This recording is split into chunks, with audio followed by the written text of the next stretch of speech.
One. Hey guys, welcome to another amazing ass episode of Real Shit Fridays. I know we've been gone for a couple weeks, but we are going to amaze you guys with this episode. I'm Carlos, and I'm here with my co-host as always, Miss Coco. How are you doing today, Miss Coco? Hello. I am fine. I am chilly. It's still chilly in April over here, so That's just I saw rocking that. it I out. saw that on the news. I saw when I was in Detroit, like Mother Nature was so bipolar. Like one day we had like 67 degrees, the Yup. other day it was an ice storm. I was like, "Oh, I cannot do this. I'll take my rain all day any day. Just give me Exactly. constant rain and I'm okay with that." So yeah, how you been keeping warm? I know you guys have had an eternal winter in the East Coast. Which I'm totally fine with because I really can't stand the heat. So, it drives me crazy. But so I'm pretty happy that spring is kind of taking its time. So I'm not complaining. But other than that, I've been pretty chill. I've been calming down from my last show that I did and just relaxing and just having some me time. So it's been kind of chill, literally. That's literally.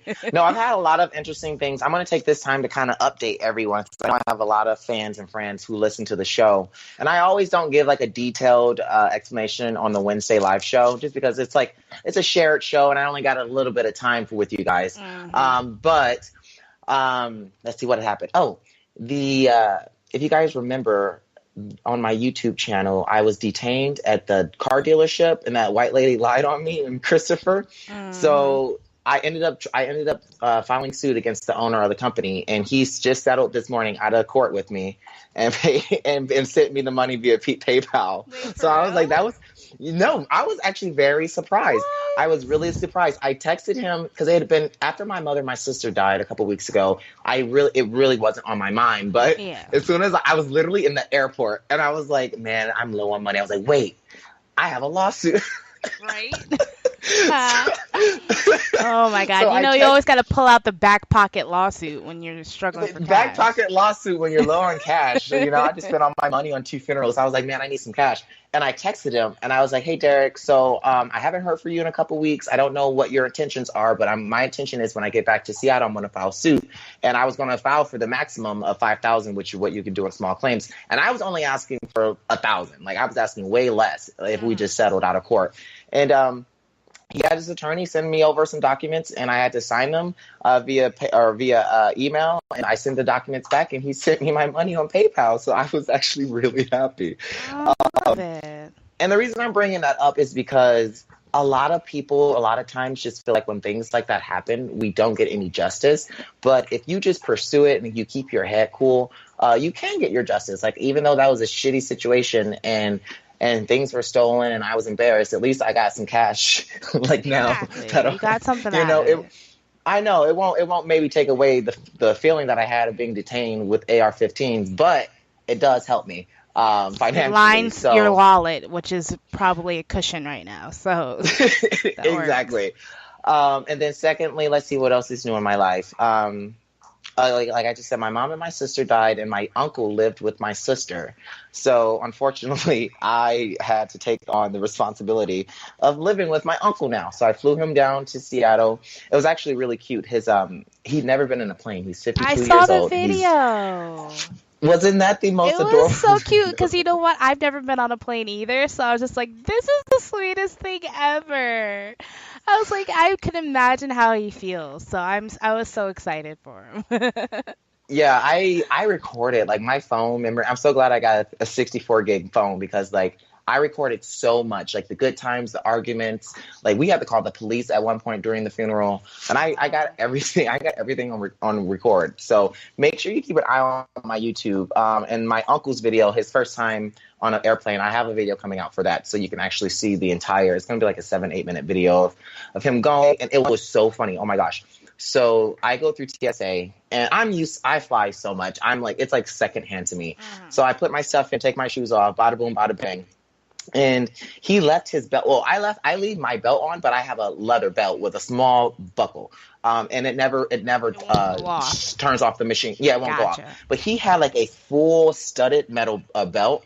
and they had to do a secondary scanner. And then he was like, well, why didn't you do that to my nephew? What? Oh my gosh. And I was like, Aw. I was standing near him and I was like, Uncle, just calm down. They just have to do this just because it says you have something around your waist. And they did like the full like pat down, like the full pat down, and then they The brought him to the extra back. tug and yank. I got you. Yeah, then they brought him to the back and like did the bomb test, like they like wipe your hands and test it in the machine to see if you have any bomb residue on your fingers. Got you. And it was so funny. I have a video of him like getting his stuff from the TSA, like he ran away from TSA so fast. I was like, oh my gosh, Unc.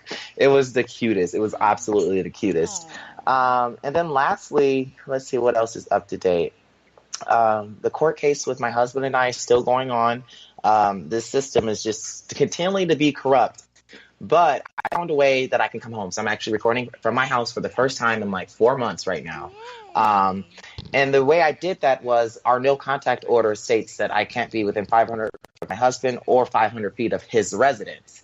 So what we did was we just had him sign his name off of our lease, and then I just re-signed my lease with my house, with our landlord. So it's technically my residence now, and then he's living with a friend for the next 3 months.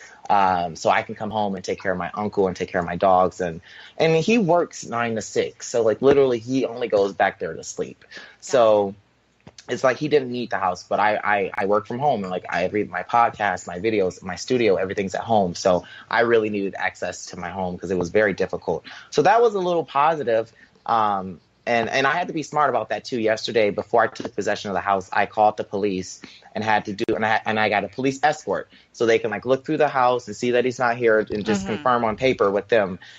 Just in case like my neighbor decided to be an asshole again and call, you already have on record that I cleared out my house. So yeah, that was kind of like a little win, but we legally won't be able to see each other until the case is over. When that's going to be like a total of 6.5 months. How are you dealing with that though? Like, how is that working for you, like mentally and physically? Like, how is that? I couldn't imagine being apart from mine for that long, for even as much as like 2 weeks. So how can that, how is that affecting you? Actually, it's really needed, to be completely honest. We've been married for 8 years and we've never spent more than like a couple weeks apart, just when we were traveling and stuff. So it sucks, but like he just got a new position at work. He's working really hard. And then I'm doing like and it's right now it's my prime time where there's a lot of comedy shows. There's a lot of events that I can go to and sponsor and get sponsors. So like the spring and summertime is like my moneymaker. And I'm just taking a lot of full healthy advantage distractions to kind of just like a lot of healthy distractions. And then like my uncle, he oh my gosh.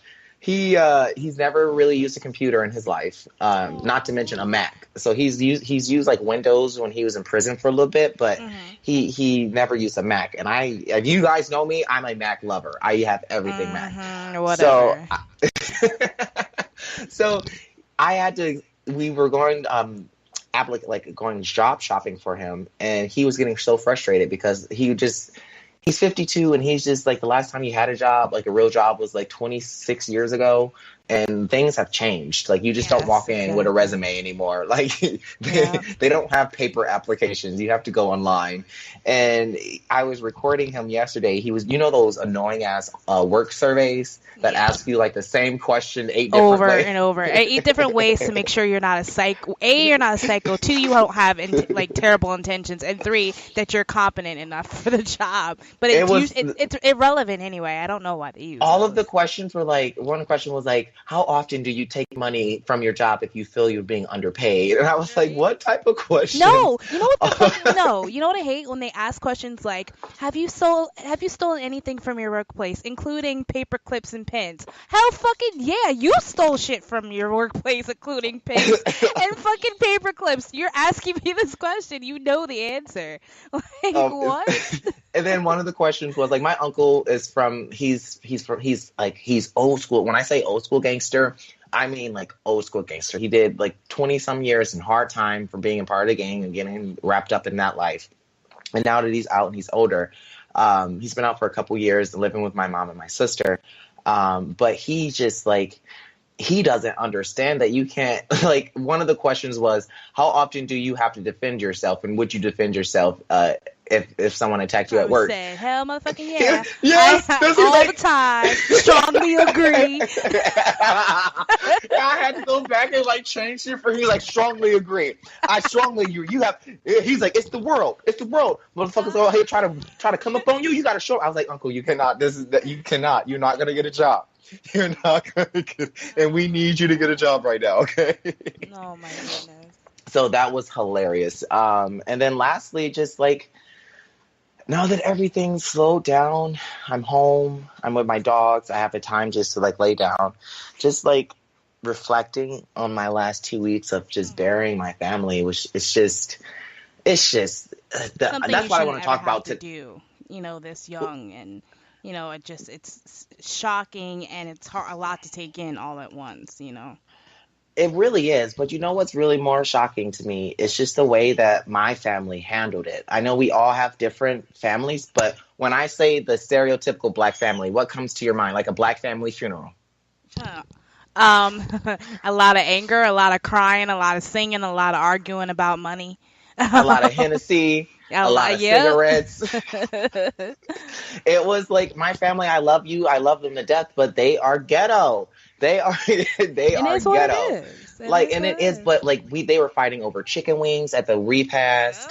They were fighting over everything. Like at first my mom's life insurance she did have life insurance, but then the insurance didn't cover her because of the 2-year clause. So then everyone who was like interested in helping was after they found out there was no money, like they dropped like a bad habit. Just like dropped me and my brother like a bad habit.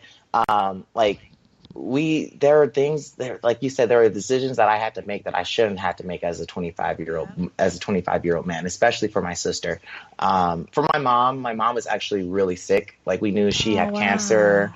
She had cataracts in the eye. She was a diabetic. I'm not gonna give her all her medical history, but she had a lot of shit. And we just knew that she had talked to us, but it was our sister that like really took us aback. Because my sister had just turned 30, my mom had just turned 50. So they were both they're very young women in comparison of like older people. But I had cousins. Like one thing that came up during this funeral that I didn't expect was my feelings of abandonment. As so much family came, like I met so many, like my great aunt, my grandma's sister, my cousins, my nieces and nephews. I met brothers that I never knew I had. Like I have a 6, 7, and 8-year-old brother from my dad's side that I knew about them like 2 years ago. Like he told me, but he just got out of prison himself 2 years ago, so I didn't have any contact with him. And then when he got out, he was like, I have 3 other sons.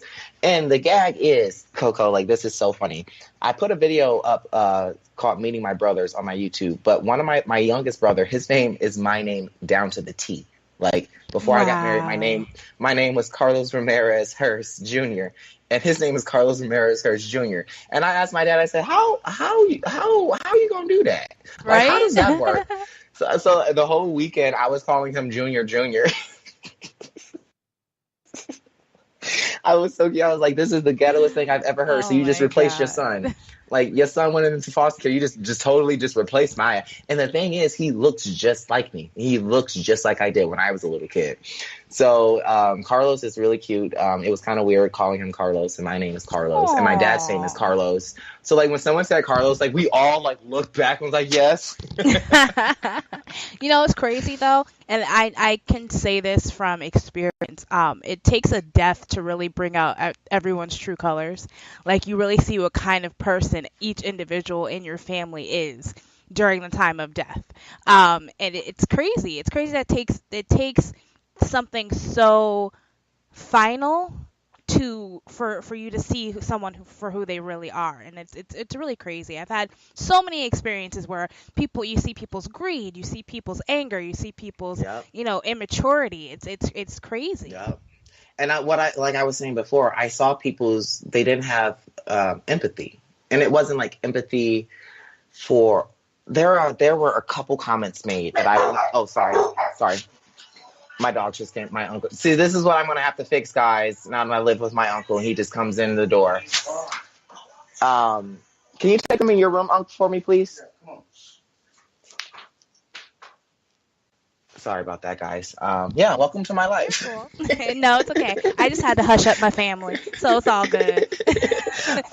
This is real shit Friday. This is real shit Fridays. Like, I now live with my elderly uncle, so sometimes my audio isn't going to be as quiet as it usually is. Okay, deal with it.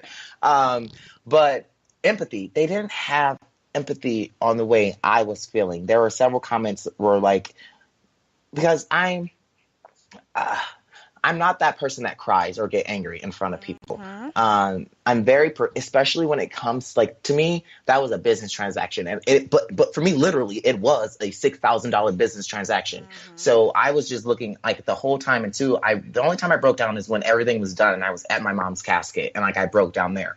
But before then, I just had a blank face, like, making decisions like flowers, obituaries, this, that. And everyone was just like, well, you just seem like you don't care. And then my brother made a comment because he and I got in a lot of arguments and we're still good now. And he's been on the show. That's Untamed. That's the guy I had the interview with, guys. He didn't want to get mom cremated. And financially, we didn't have the money for a burial plot. And it was just like, we were just stuck on it. And we got into a lot of fights. And then one comment he made was like, well, you went off and got adopted. So you really don't know what mom wants. And you're just here because you feel obligated. But you know what? Everyone says things out of pain, though. And so you either take it to heart or you get angry. In pain, just like I believe when people who are in pain and people who are drunk, they tell you the truth. They tell you it might be in pain or they might be drunk, but that's the truth. Because I think when people are in their right mind, they will hold it and they will be reserved about the truth. But when they're in pain or they're drunk, they will tell you the truth. And I really asked him, I said, is that really how you feel? And after everything calmed down, he's like, I know that you love mom, but like you literally, even after you found us, you stayed away. And I had to explain to him, like, the lifestyle that was presented to me there is not the lifestyle that I have wanted in my life. I've strived my entire life to get away from that. And if I were to come back home, I wouldn't have been as successful as I am today. And I know that for a fact because I believe that your surroundings have a lot to do with how your life is. Absolutely. So I had a couple other like cousins and friends that would be like, well, I haven't seen you in 17 years. And for me, my abandonment emotions came back because I have all these aunts and uncles giving me hugs and they love me. And I remember my one aunt, she was like, I love you to the end of the world and back. And I was like, well, where were you when I was 7 years old getting put into foster care? Where was that love? Yeah. Where was that to the end of the world? Because that was the end of my world. And I kept making the comments to people. A couple people in my family got upset because they're like, well, why aren't you upset that your mom's dead? And I try to explain this to people, but they're not understanding. When I got adopted, when I was 9 years old, my adoptive parents told me, you will never see your family again. And I remember the day of my adoption being happy that I got adopted, but crying in my bed, just being like, well, my mom is dead and my siblings are dead and I will never see them again. And I grieved that emotion for months and months as a 9-year-old kid. So when it actually happened as an adult, those emotions seemed so familiar and I already know how to deal with it and I already know how I'm going to react. So it was a lot easier for me this time because I had already lost my family. And to me, Coco, does that not make a lot of sense? It makes a lot of sense. I've never actually had anyone explain it, that way. Like, I don't know your situation. I've never been in your situation, but just by you explaining how, the correlation between your childhood and the situation that happened a few weeks ago, I totally get it. Like, that makes so much sense.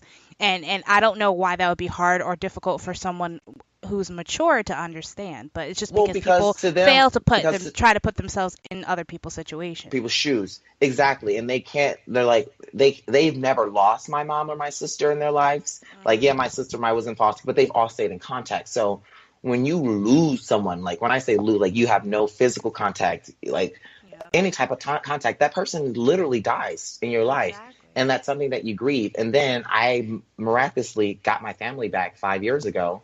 And now I'm more at peace because I feel like thank the universe. At least I had that 5 years. At least I went to New York Fashion Week with my sister, I was able to fly my mom to Disney World and take her she always had wanted to go to Disney World. So I was able to do that for her.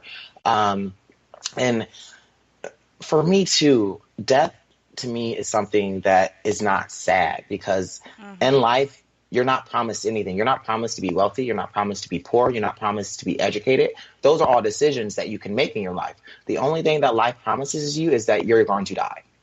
Carlos, That's it. can I speak on this because it's kind of crazy. I don't get a lot of people that have my same mindset with things, and I know you and we disagree a lot on some things. We But do. we do, and it's fine. But like, it feels good to have someone kind of have the same mindset or the same opinion about death, because I remember when I was 12 and then my mom passed away. And I've always been a very stoic, stern, direct person, and I don't mean to be that way. That's just how I am. That's always been my personality. I grew up around a lot of adults. I grew up very fast. So I've always had this mature, kind of realistic kind of view of things. So when my mom passed away and I was at her funeral, a lot of people were looking at me like there was something wrong with me, or like I didn't care because I wasn't crying, because I wasn't, you Hmm. know, I wasn't cutting up, I wasn't being any kind of way. I was just being serious and calm, because for me, I've just never had that whole negative reaction to death. For me, it's more like they're at peace no matter where they're going, no matter where anyone believes they are right now. They're at peace. They're out of this crazy fucked up world. Our world fucking sucks. So I like to It me, does. It I'm like does. they're in a better place right now. No matter where they are, it's better than this. There's something beyond this, and I know that for a fact. I don't know what it is. I don't know if it's heaven. I don't know if it's anything.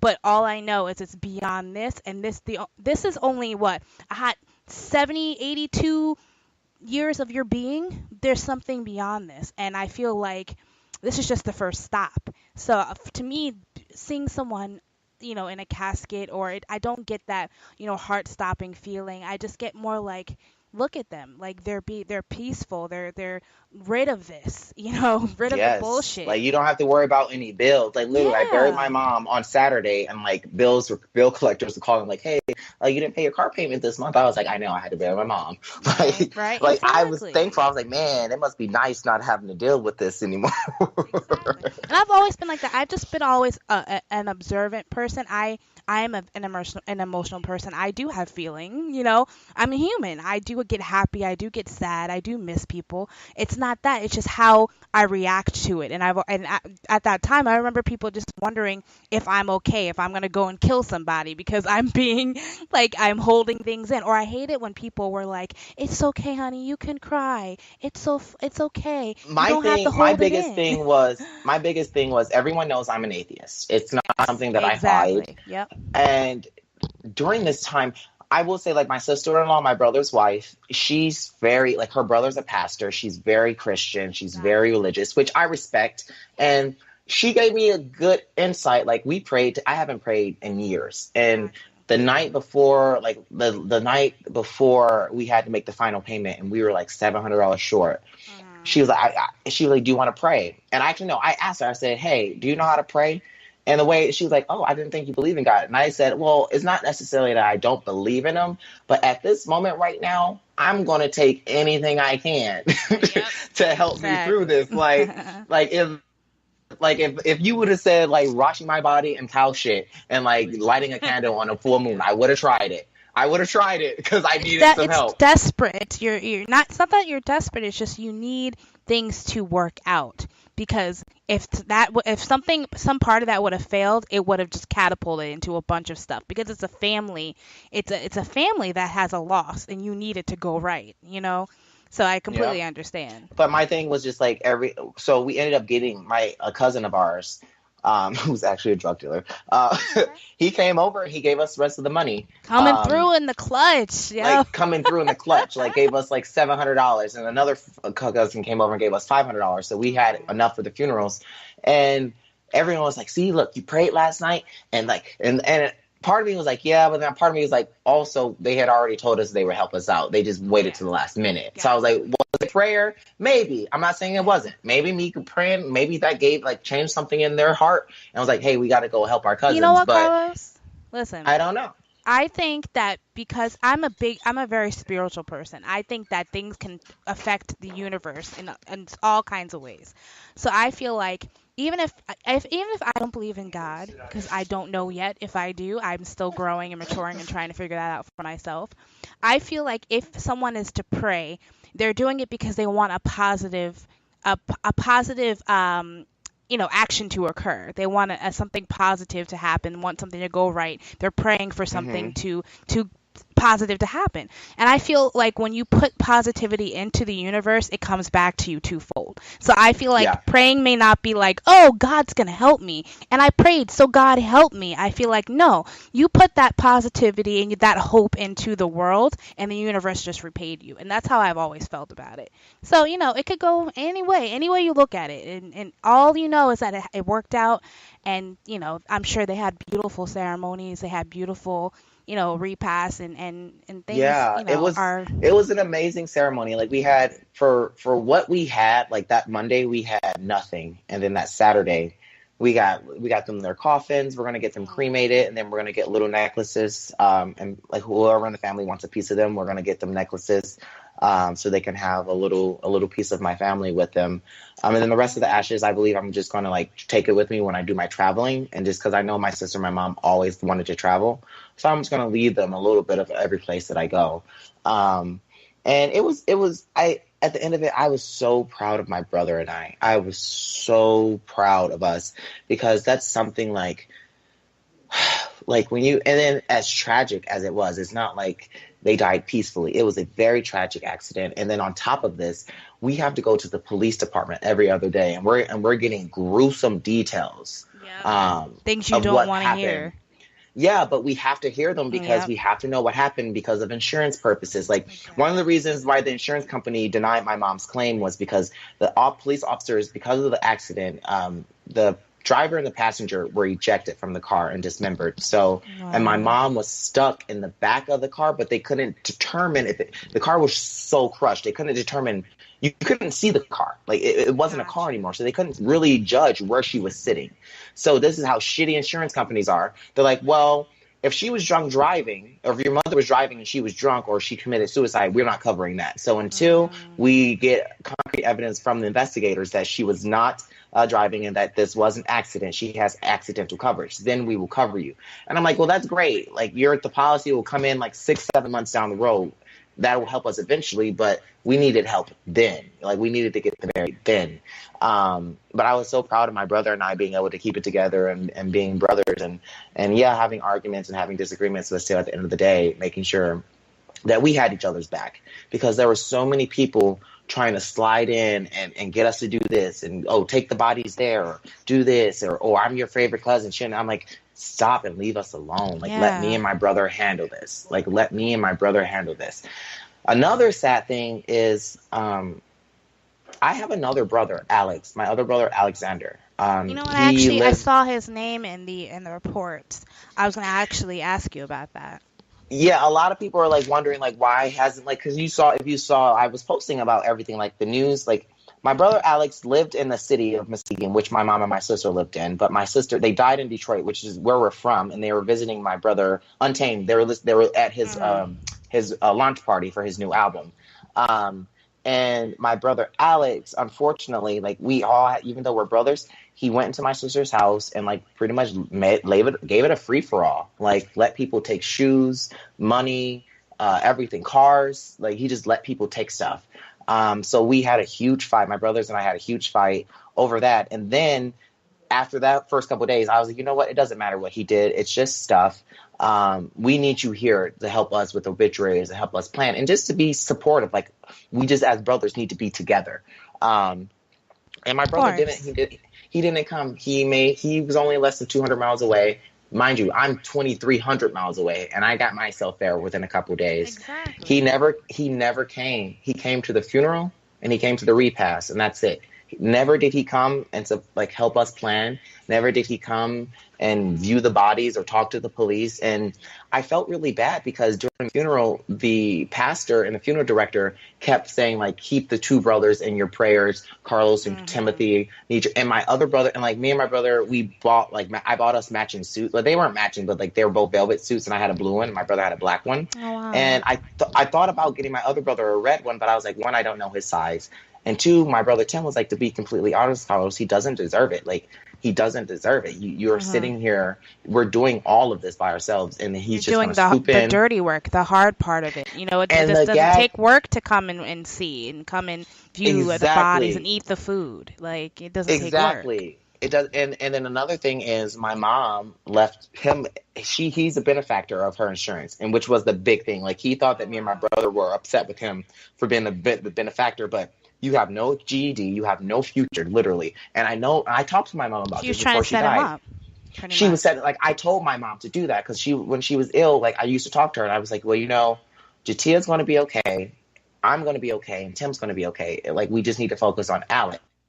Yes, that makes And sense. she really did that to set him up, and And that's he's very just selfless of you I'm really guys, so that's good. yeah, yeah, but like now that happened, all like I've heard from like his baby moms and like people he knows is that, oh, he's just waiting for the check. He's just telling everybody he's gonna get a check in a couple months and he's gonna be balling and this that and the other. So I have a lot to deal with. I have a lot to deal with because that's still my brother, but I still need to make sure he does correctly with that money that's for him. And he's been in and out of prison, in and out of mental institutions. So I'm talking to my attorney to see what can I do to like become maybe his power of state where I can divvy out the money for him and like have set up an account, set up an IRA account, set up an investment account for him because I don't want my brother to just blow through that money and then he dies and then that becomes my responsibility, you Hmm. know? I got you. Like I got you. You're setting yourself up now. I'm setting myself. And speaking of that, I know we were talking about life insurance yesterday. I came home and I put life insurance on everybody. It's only $50 through Aflac, Hmm. and I got life insurance on my uncle. I got life insurance. Well, me and Christopher had life insurance through his job, but I have put life insurance on my other brother, and I'm going to put Hmm. life insurance on my Alex as well, just because I'm at the end of the day. If they die, it automatically flows back to the next of kin, which is usually your Hmm. siblings. Exactly. So I'm not going through what I just went through. I refuse. I refuse. You Yeah, know. and some people would think that's like, I hate when people are just like, why are you taking life insurance out on your kids? Why are you taking? Because shit happens and you need to be prepared. And because a Yep. lot of people have other children. So if you have 4 kids and you put life insurance on those kids, one of your kids passes away, you still have 3 other kids who need to have a stable life, to need everything that's going on in their life that's well to be maintained. So you have to do this. You have to prepare for everything. It's not selfish. It's just Forever. you have to It's prepare. not selfish, but I think a lot of people have that idea because they haven't. Grayson. They haven't. Sorry about that, guys. They haven't dealt with death. Like I didn't think having a life insurance policy was that big of a deal. But it's Hmm. not just about the funeral. I've been away from home for 2.5, almost 3 weeks. That's like rent, car payment, Yes. electricity. Yep. All my normal bills fell behind because Everything's I'm now, backed and up. then everything's backed up. And then I'm now spending money on food and families coming over to the house. And we have 30 people in the house and I'm having to order food for everyone. And like, it's very expensive. Like, funerals are expensive. They're expensive. I would never wish someone to die and not have insurance. I will not wish that on anyone because I just went Hmm. through it with 2 funerals and it'll make you like there were several times I called my friend. I was like, you know what? I'm coming home. And she's like, is your mom buried? I was like, nope. She buried in my heart, but I'm coming Right. home. Right. No, because I it really puts you in a hole. It really does. And you also, as a person, you don't want to put your family through that. It's selfish if you're not thinking about setting them up for success. And by success I mean being able to go back to life as normal as much as that's possible if normal. you pass. Yep. So but I encourage everybody, no matter how young you are, as soon as you turn 18, shit happens. Please invest it in yourself and in your family and get insurance. That's the first thing. Don't fuck a credit card. Fuck fuck 2 credit She said cards that fuck are her gonna credit fuck up card. your right rating. Get insurance, Get please. insurance. Like and I tell people this all the time. Like I was looking at home and I was just like, y'all got bottles of Hennessy and y'all buy packs of cigarettes a day.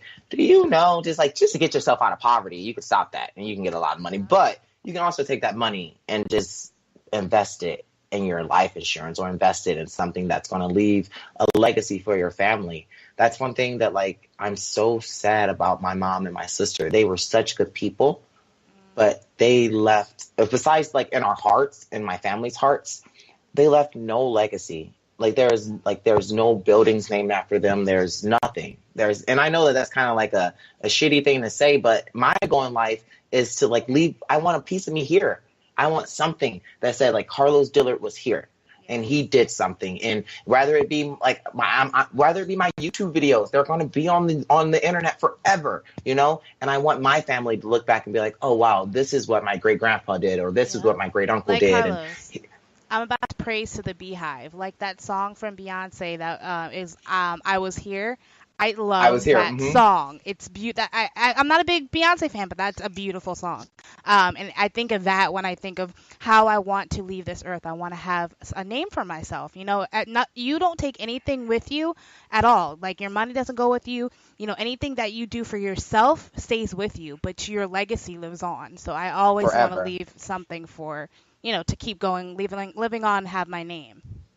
Yep. Yep. And that's literally, that's one thing I wanted to kind of wrap up the show with. It's just, we all just need to think about death. I know it's a hard thing, guys. And I know our Real Shit Friday, but this is part of Real Shit Friday Real because this is shit. real What the shit. heck? Of course. Like real We shit need to doesn't talk always have to be like ratchet and funny. Like sometimes it's really down earth, dirty, gritty, bitty, Yes. real. You know, it's death. Death is dirty. Death is real, you know? And it's something that it's going to happen to all of us. I don't care how rich you are. I don't care how popular you are. I don't care if you're white, black, green, or yellow, you're going to die. Yep. You are going to die. So are you prepared to die? And that's pretty much that should be the name of the title. The title of the show, Are You Prepared to Die? Are you prepared to die? Why does that, like, that literally sounds like a Jehovah's Witness pamphlet, you know, Right? that you leave in pamphlets. The next Watchtower series is going to be, Are you Watchtower prepared to die? series. I'm pretty sure that's probably already been one of their series. Oh my God. Poor Jehovah's Witness people. They get so many jokes. I feel so bad. Well, that's okay. And then that's not to, I know we're wrapping up here, but I started telling jokes. So I did a comedy show 2 nights ago. And I told a joke about my mom's savings account and about having $5 in it. And did they look at you like you was crazy? They were like, nigga, are you making jokes about your dead mom who just died a week ago? I'm like, yes, because my mom was a funny person. Humor and she would have loved that joke, you know? Yes. People don't understand comedy is about finding humor in pain.